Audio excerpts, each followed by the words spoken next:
Há uma frase pequena, que eu não sei quem é o autor dela, mas que diz assim: aos semelhantes, os semelhantes. Hoje nós vamos entrar na parte 6 do nosso estudo, que recebeu o nome de Prantos de Redenção. No nosso último encontro, nós falávamos sobre o profeta Joel, que estava explicando a natureza desse dia da tribulação, desse dia da ira do Senhor, que nós já sabemos que é esse período de transição pelo qual estamos passando. Joel, no seu capítulo 2, versículo 2, ele diz: dia de trevas e de escuridão, dia de nuvens e densas trevas, como a alva espalhada sobre os montes. Povo grande e poderoso, qual nunca houve desde o tempo antigo, nem depois dele haverá pelos anos adiante, de geração em geração. Bem, dia de trevas e escuridão. Aqui Joel está se referindo à ausência de luz predita por Jesus no sermão profético e que já foi explicado antes. Quando nós nos reportamos a Mateus, no capítulo 24, versículo 29, as palavras do Mestre foram essas: e logo depois da aflição daqueles dias, o sol escurecerá, e a lua não dará a sua luz, e as estrelas cairão do céu, e as potências dos céus serão abaladas. Portanto, o Mestre também nos falou sobre esse dia de trevas e escuridão, né?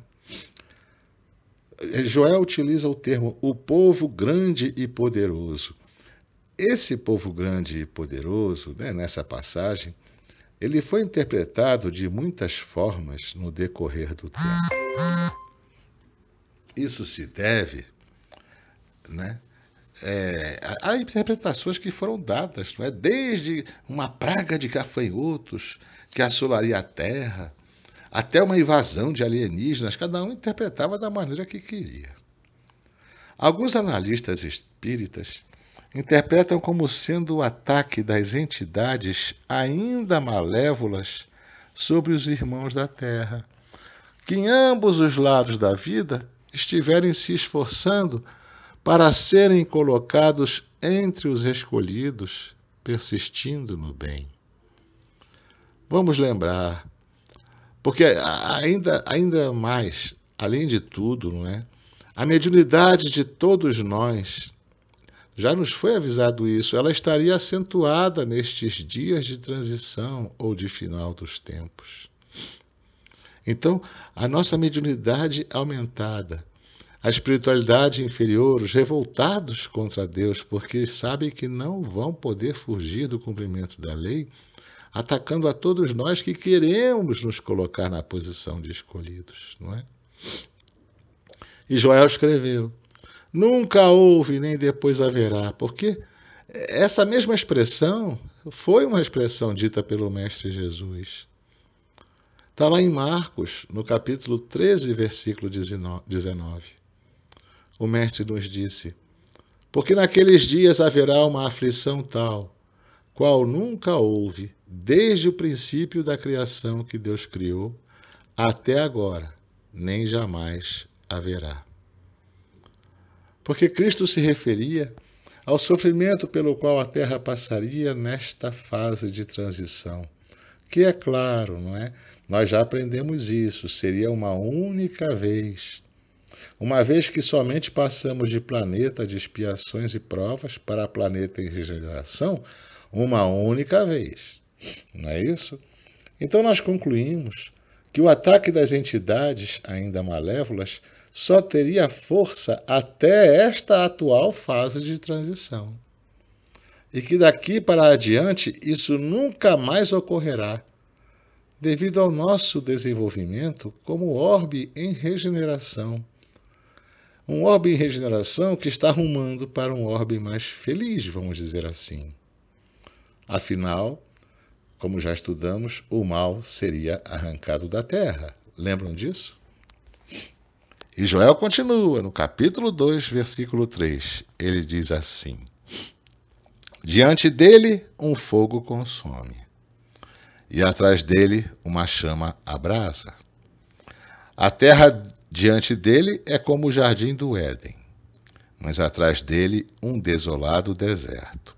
Sim, nada lhe escapará. Nessa linguagem severa de Joel, ele anuncia que o julgamento do Senhor em seu dia será como um fogo que consome, ou seja, será correto, será justo. E diante deste julgamento está o simbólico Éden como um prêmio aos justos. E atrás o simbólico desolado deserto, como a consequência dos que ainda se comprazem no mal. Nada lhe escapará, ou seja, ninguém deixará de ser pesado na balança da lei divina. Compreendem? E Joel escreveu, vamos continuando, capítulo 2, versículo 10. Ele diz assim: diante dele tremerá a terra, abalar-se-ão os céus, o sol e a lua se enegrecerão, e as estrelas retirarão o seu esplendor. Nós falamos muito sobre essa escuridão, né? E Joel relata aquilo que o mestre diria muito tempo depois, né? 400 anos depois. Lá em Marcos, no capítulo 13, versículo 24, palavras do mestre. Ora, naqueles dias, depois daquela aflição, o sol se escurecerá e a lua não dará a sua luz. E nós já entendemos isso, não é? No versículo seguinte, no capítulo 2 ainda, versículo 11, Joel diz assim: e o Senhor levantará a sua voz diante do seu exército, porque muitíssimo grande é o seu arraial, porque poderoso é executando a sua palavra. Porque o dia do Senhor é grande e muito terrível, e quem o poderá suportar? Ora, Joel torna a falar das dores que sobrevêm ao mundo nesse simbólico dia do Senhor. Quem poderá suportá-la? Somente aqueles a quem a trombeta tocou corretamente. Ou seja, somente vão suportar aqueles que deram ouvidos ao divino som da trombeta e tentaram perseverar no bem até o fim. Em resumo, aqueles que se deram por avisados. Então deram ouvido ao som correto da trombeta. Tanto que Paulo questiona, na sua primeira carta aos Coríntios, no capítulo 14, versículo 8. Paulo diz assim: porque se a trombeta der sonido incerto, quem se preparará para a batalha? Por isso que aqueles que ainda não tentam espiritualizar a vida serão pegos de surpresa. Não é? Também aqueles que deram ouvidos a outras doutrinas, ou então adoraram a outros deuses, quer dizer, deram ouvidos a trombetas de sonido incerto. Esses também serão pegos de surpresa. Mas aqueles que, ao contrário, ouviram o chamado e responderam a esse chamado, seriam os que conseguiram se colocar entre os escolhidos. Tanto eles são importantes, esses escolhidos, não é? Que Jesus, no sermão profético, está lá em Mateus, no capítulo 24, versículo 22. Jesus disse assim: e se aqueles dias não fossem abreviados, nenhuma carne se salvaria, mas por causa dos escolhidos serão abreviados aqueles dias. Ora, nenhuma carne se salvaria, seria o fim da humanidade encarnada. Mas por causa dos escolhidos, aqueles dias de sofrimento seriam abreviados. Compreendem? Por essa razão que Joel escreveu no capítulo 2, versículo 13. E rasgai o vosso coração, e não as vossas vestes, e convertei-vos ao Senhor vosso Deus, porque ele é misericordioso e compassivo, e tardio em irar-se, e grande em benignidade, e se arrepende do mal. Essa exortação de Joel é para que abramos de vez os nossos corações.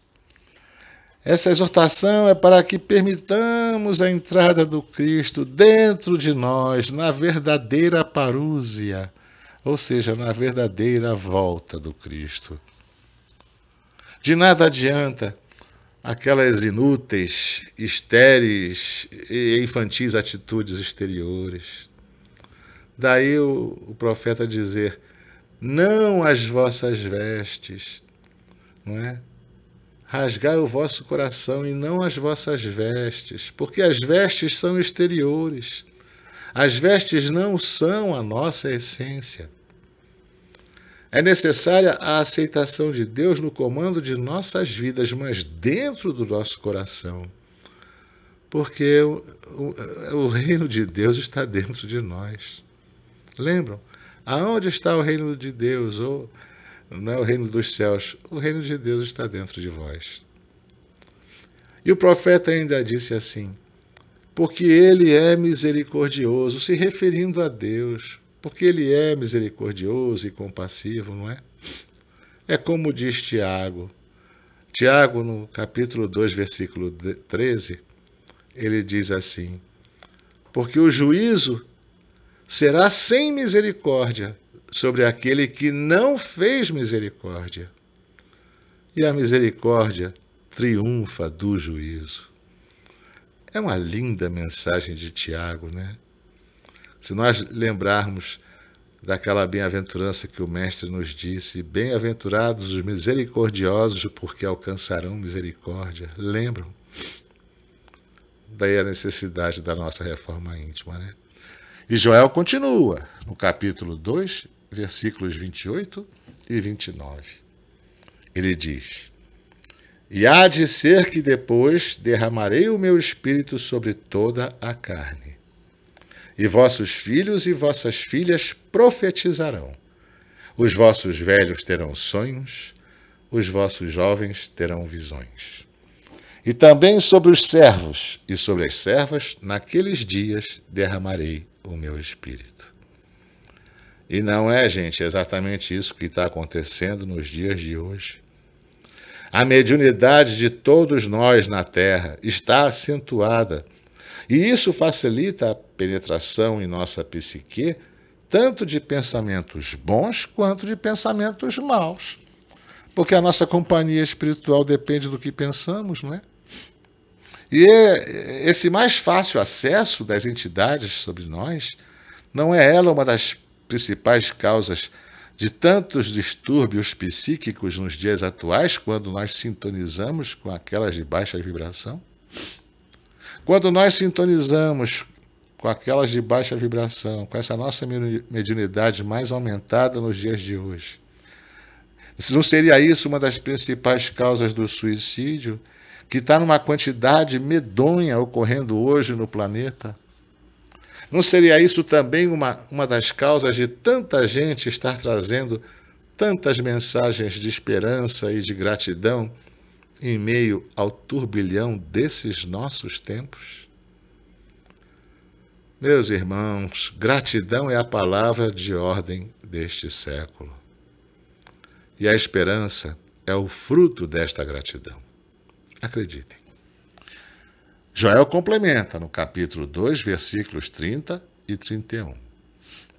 Ele diz, e mostrarei prodígios no céu e na terra, sangue e fogo e colunas de fumaça. O sol se converterá em trevas e a lua em sangue, antes que venha o grande e terrível dia do Senhor. Ora, na linguagem hiperbólica desses textos apocalípticos, do povo hebreu, Joel adverte os gêneros de acontecimentos que ocorreriam nestes finais dos tempos. Prodígios nos dois lados da vida, porque ele usa o termo prodígios no céu e na terra, ou seja, prodígios no mundo espiritual e no mundo material. Sangue, como resultado de catástrofes, por exemplo, ou de guerras, ou doenças, epidemias, pandemias, ou outras causas de mortes coletivas. Fogo, simbolizando o fogo consumidor de Deus no dia da sua ira, não é? Aí ele fala, o sol se converterá em trevas, denotando, mais uma vez, a ausência da luz externa na hora do testemunho, porque cada um estará entregue à sua própria luz. A lua em sangue. Isso poderia ser o resultado de um eclipse? É engraçado, mas os povos na China diziam que a lua ficava manchada de sangue. Na verdade, a coloração vermelha da lua pode acontecer no ponto máximo de qualquer eclipse lunar. Por quê? Porque a atmosfera da Terra ela é muito fina, ela tem uma camada de aproximadamente 150 quilômetros só. E quando a luz do Sol passa por esta camada, ela incide uma cor que mostra o quanto de sujeira existe naquele momento. Então, além da sujeira da atmosfera, outros fatores também causam a cor avermelhada. A incidência dos raios solares, ela é parcialmente absorvida na atmosfera, exceto a faixa de luz vermelha. E por último, a posição e a distância, não é? Entre o satélite e o planeta. Aí cabe perguntar, quantas luas vermelhas já tivemos na história da Terra, não é? Mas essa passagem de Joel também foi descrita por outros autores bíblicos, não é? Em Atos dos Apóstolos, capítulo 2, versículo 20, Lucas escreve, como palavras do Mestre, o sol se converterá em trevas e a lua em sangue, antes de chegar o grande e glorioso dia do Senhor. Não é? João, no livro Apocalipse, no capítulo 6, versículo 12, ele relata assim, e havendo aberto o sexto selo, olhei, e eis que houve um grande tremor de terra, e o sol tornou-se negro como saco de cilício, e a lua tornou-se como sangue. Quer dizer, está repetindo, né? Apenas por curiosidade, o cilício a que João se refere era um tecido grosseiro feito do pelo de cabras que servia para cobrir o corpo, né, das pessoas mais pobres. Esse aqui é o saco de cilício. E Joel continua no capítulo 2, versículo 32. O versículo seguinte. E há de ser que todo aquele que invocar o nome do Senhor será salvo. Porque no monte Sião e em Jerusalém haverá livramento, assim como disse o Senhor. E entre os sobreviventes, aquele que o Senhor chamar. Ora, Joel está se referindo aos arrependidos de coração, aos que resolveram seguir a vida sob os desígnios de Deus e que serão salvos. Salvos não somente pela fé, mas com a fé ativa, a fé com obras. Por isso é que nós não podemos nos acomodar com essa fé inativa, porque ela vai nos decepcionar profundamente quando a morte e o juízo vierem julgar nossa consciência. Não é? Porque ser salvo sem esforço nenhum não existe. Vamos raciocinar, vamos pensar na falta de argumento racional, né, de toda e qualquer proposta meramente salvacionista sem esforço. Não tem lógica. Sem considerarmos essa falta de lógica, de querermos salvação, conhecendo o que é preciso fazer, mas 2000 anos depois cometendo os mesmos erros, ainda há pessoas que segregam em nome de Deus, que julgam em nome de Jesus, pessoas que possuem incontáveis imperfeições, muitas fundadas no egoísmo, e que não se esforçam em seguir o caminho prático ensinado pelo Cristo. Entende? Porque acreditam apenas neles mesmos. São aqueles com a fé endurecida pela falta de amor. E como é que Jesus salva? Jesus salva quando abandonamos o nosso comodismo, quando deixamos para trás o que retém a nossa alma no limbo da ambição, da ganância, do poder, dos prazeres mundanos e efêmeros.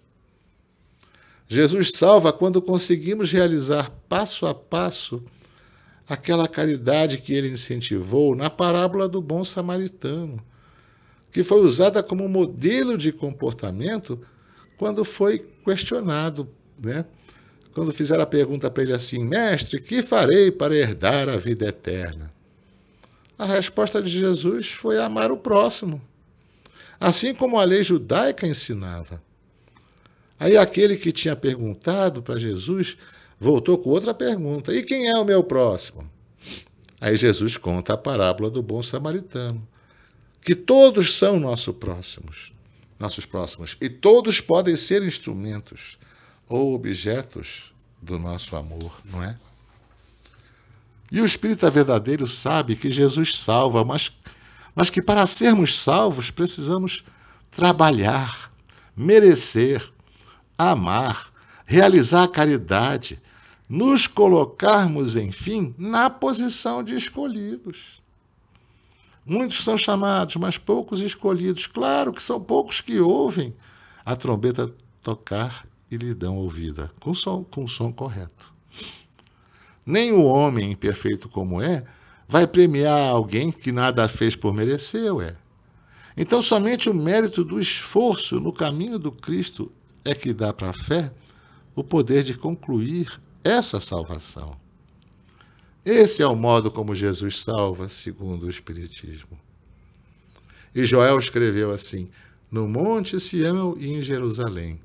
O profeta se refere a toda a humanidade terrestre, como aprendemos com Emmanuel. E no final ele usa a expressão entre os sobreviventes, aqueles que o Senhor chamar. Ou seja, os encarnados que se colocaram por esforço próprio na posição de escolhidos. Mais uma vez, porque muitos são chamados, mas poucos escolhidos. Não fica claro, gente? Não é? Então vamos continuar. Joel continua. No capítulo 3, versículo 13, ele diz: lançai a foice, porque já está madura a seara. Vinde, descei, porque o lagar está cheio, e os vasos dos lagares transbordam, porque a sua malícia é grande.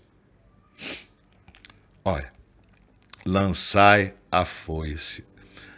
Joel falando isso, 400 anos. E aí chega João lá no Apocalipse, no capítulo 14, versículo 16, não é? E descreve assim: e aquele que estava assentado sobre a nuvem meteu a sua foice à terra, e a terra foi cegada. Porque a foice só serve para cegar. A foice só é usada quando? Na hora da colheita. Então, por isso o profeta diz: lançai a foice, porque já está madura a seara. Vocês querem ver o próprio mestre, né, falando em Marcos, no capítulo 4, versículo 29, o mestre disse assim: e quando já o fruto se mostra, mete-se logo a foice, porque está chegada a ceifa. Chegou a hora da colheita. Madura a seara é o mesmo que está chegada a ceifa. Compreenderam? E ele fala: vinde, descei. Ora, só desce quem está em cima. Concorda? Então, e isso é verdade porque lá em Apocalipse, no capítulo 14, versículo 19, João conta assim: e o anjo lançou a sua foice à terra, e vindimou as uvas da vinha da terra, e atirou-as no grande lagar da ira de Deus. porque os anjos descem do céu para a colheita. Ah, mas como é que você sabe disso? O próprio mestre falou. Está lá em Mateus, no capítulo 16, versículo 27. Jesus dizendo: porque o Filho do Homem virá na glória de seu Pai com os seus anjos, e então dará a cada um segundo as suas obras. Ora, ele virá com os seus anjos. Onde está Jesus? Acima. Não tem como estar abaixo de nós. E os anjos com ele. Então, vinde, descei. Como se ele estivesse chamando os anjos, né? E esse lagar, não é? E os vasos dos lagares transbordam. O lagar é um dispositivo em que se coloca a uva a fim de ser esmagada pelos pés dos homens e transformar a uva em vinho. Então, os vasos dos lagares transbordam porque a sua malícia é grande. Então, chegou a hora de ceifar. Chegou a hora de separar o joio do trigo, chegou a hora de separar... enfim, todo esse simbolismo. E Joel repete, no capítulo 3, versículo 15. O sol e a lua se enegrecerão e as estrelas retirarão o seu esplendor. Então, ele repete aquilo que vimos lá atrás e que já foi dito assim por vários profetas, inclusive pelo Cristo, né? Vamos passar agora ao que disse o profeta Amós em relação a esse período, né? E Amós viveu ao redor de 700 anos antes de Cristo. E ele diz assim: ai daqueles que desejam o dia do Senhor. Para que quereis vós este dia do Senhor? Será de trevas e não de luz.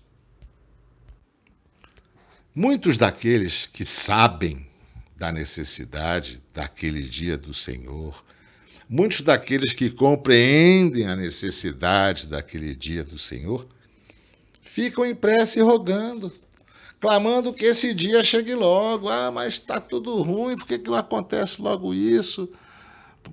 Isso logo, por quê? Porque existe um aparente caos aqui na Terra. A Terra está uma bagunça, porque não chega logo o dia do Senhor para poder separar logo esse joio do trigo? Imagina. Só que eles esquecem que esse período ele vem com grande sofrimento para a humanidade. E que todos aqueles que não têm a noção do que está ocorrendo, aqueles que estão alienados, que são a maioria, também são filhos do mesmo Pai. Não é verdade? Nós já vimos que este período é de trevas e não de luz. Quem garantirá se o dia do Senhor, o simbólico dia do Senhor, não é, nos acometesse agora? Quem garantiria que nós iremos passar à direita do Cristo conforme Ele mesmo nos avisou? Não é? Com que medida nós seremos realmente medidos? Nós não sabemos. Não é? Jesus, lá em Mateus capítulo 25, versículos 32 e 33, ele diz assim: e todas as nações serão reunidas diante dele, e apartará uns dos outros, como o pastor aparta dos bodes as ovelhas. E porá as ovelhas à sua direita, mas os bodes à esquerda. Como é que eu vou ter certeza se eu vou passar à direita ou à esquerda do Cristo? Não é? Por que então pedir a Deus que esses dias cheguem logo em sua plenitude? Não tem razão de ser. E Amós escreveu no capítulo 8, versículo 11. Ele diz assim: eis que vem dias, diz o Senhor Deus, em que enviarei fome sobre a terra, não fome de pão, nem sede de água, mas de ouvir as palavras do Senhor. Isso corresponde ao período de escuridão em que os habitantes da terra, nos dois planos da vida, experimentariam na solidão de seus testemunhos individuais. Porque o Mestre Jesus havia dito, conforme consta em João, no capítulo 6, versículo 48, Eu sou o pão da vida. Não é? Ainda em João, no capítulo 6, versículos 55 e 56, o Mestre disse: porque a minha carne verdadeiramente é comida, e o meu sangue verdadeiramente é bebida. Quem come a minha carne e bebe o meu sangue, permanece em mim e eu nele. Olha, Jesus era muito sutil, não é? Ainda em João, no capítulo 4, versículo 14, o Mestre disse: mas aquele que beber da água que eu lhe der, nunca terá sede, porque a água que eu lhe der se fará nele uma fonte de água que salte para a vida eterna. É a sede de paz, é a sede de compreensão, é a sede de esperança que afetaria a maioria dos filhos da terra. Compreendem? E o profeta Miqueias? O que ele nos falou desses últimos dias? E Miqueias viveu, gente, em torno de 700 anos antes de Cristo. Miqueias diz assim, no capítulo 4, versículo 1: mas nos últimos dias acontecerá que o monte da casa do Senhor será estabelecido no cume dos montes, e se elevará sobre os outeiros, e a ele afluirão os povos. Miqueias aqui está falando apenas de coisas que já aprendemos. O monte da casa do Senhor é o monte Sião, como aprendemos. Se elevará sobre os outeiros, ou seja, se elevará sobre todos os governantes da terra. A ele afluirão os povos. O profeta relata o quê? A universalidade dos povos, pois todos os povos e línguas se prostrariam diante do Cordeiro. Não é isso? E o profeta continua no seu capítulo 4, versículo 2, quando ele diz assim: e irão muitas nações e dirão: vinde e subamos ao monte do Senhor e à casa do Deus de Jacó, para que nos ensine os seus caminhos e andemos pelas suas veredas, porque de Sião sairá a lei e de Jerusalém a palavra do Senhor. Ora, ele usa irão muitas nações. Irão, porque muitas nações que não fazem parte da cultura judaica iriam receber a mensagem dos céus e chamariam outras nações para que ouvissem também a mensagem. Por isso ele fala: vinde, não é?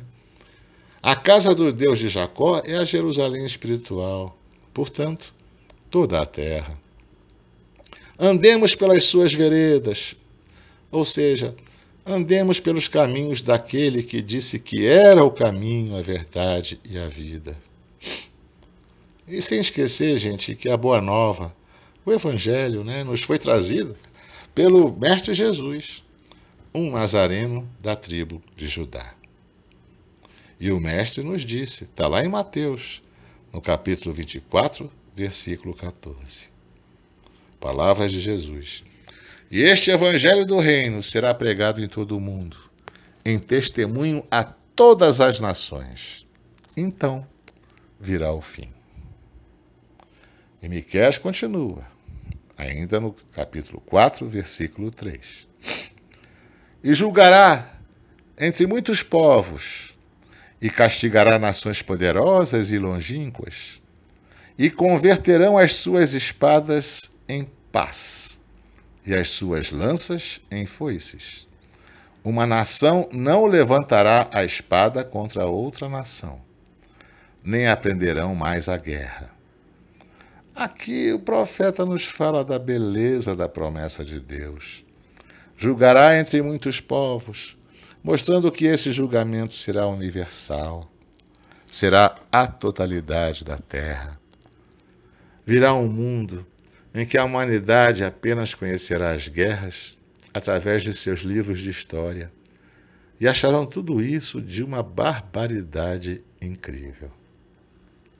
Finalizando a nossa parte 6, é claro que esse mundo, descrito pelo profeta, é o nosso mundo depois da nossa regeneração. Quando estivermos para adentrar a uma categoria, digamos assim, de mundos mais felizes, nós teremos essa paz que tanto buscamos. Assim como para nós, quando vemos aquelas histórias da Idade Média, as histórias dos bárbaros no início, né, do cristianismo, que foram eles que derrubaram o Império Romano, né? Quando ouvimos falar da época da Inquisição, nós achamos tudo aquilo de uma barbaridade incrível. E agora mais recente, não é? Há menos de um século, não é? Que nós tivemos o Holocausto judeu através dos nazistas, não é? Tudo isso, as guerras recentes, que ainda tendem uma tendência a uma barbaridade monstruosa, não é? Então ainda nos falta muito para chegarmos lá. Mas a vantagem é, onde é que eu quero continuar minha evolução? Num planeta que está entrando em regeneração ou num planeta primitivo, onde eu vou ter que recapitular tudo isso? É isso que a gente tem que pensar, né? Até o nosso próximo encontro, eu desejo a todos muita paz. Que a paz seja convosco.